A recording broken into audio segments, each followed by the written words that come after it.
সুস্থ রাজনৈতিক ধারা চর্চা যদি আমাদের দেশে হয়, তাহলে অবশ্যই আমাদের এই যে এরশাদ সাহেবের যে রাজনৈতিক জীবনে এই 9.5 বছরের যে রাষ্ট্র শাসনের যে তার যে অভিজ্ঞতা এবং ভালো কাজগুলো, এগুলো কিন্তু উল্লেখযোগ্য একটা পার্ট, যেগুলো কিন্তু বর্তমান সরকারও আজকে সেগুলো গ্রহণ করছে, সেগুলো কিন্তু বাদ দিয়ে তারা করতে পারেনি। যে কথাগুলো আমি বললাম যে মহিলা 50টা আসন, এটা এরশাদের সৃষ্টি, তো এখন বাদ দেন পার্লামেন্ট থেকে মহিলা 50টা আসন, তা তো দেবেন না।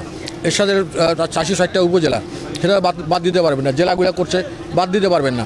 হ্যাঁ, আজকে তোমার যে আইনগুলো ইসলাম, রাষ্ট্রধর্ম ইসলাম, হিন্দু বৌদ্ধ কল্যাণ ট্রাস্টের জনক হোসেন মোহাম্মদ এরশাদ প্রত্যেকটা ধর্মীয় যে সেন্টিমেন্ট আর সবার যে গুরুত্ব, সব জায়গায় ঠিক রেখে কিন্তু হোসেন মোহাম্মদ এরশাদ দেশ পরিচালনা করছেন।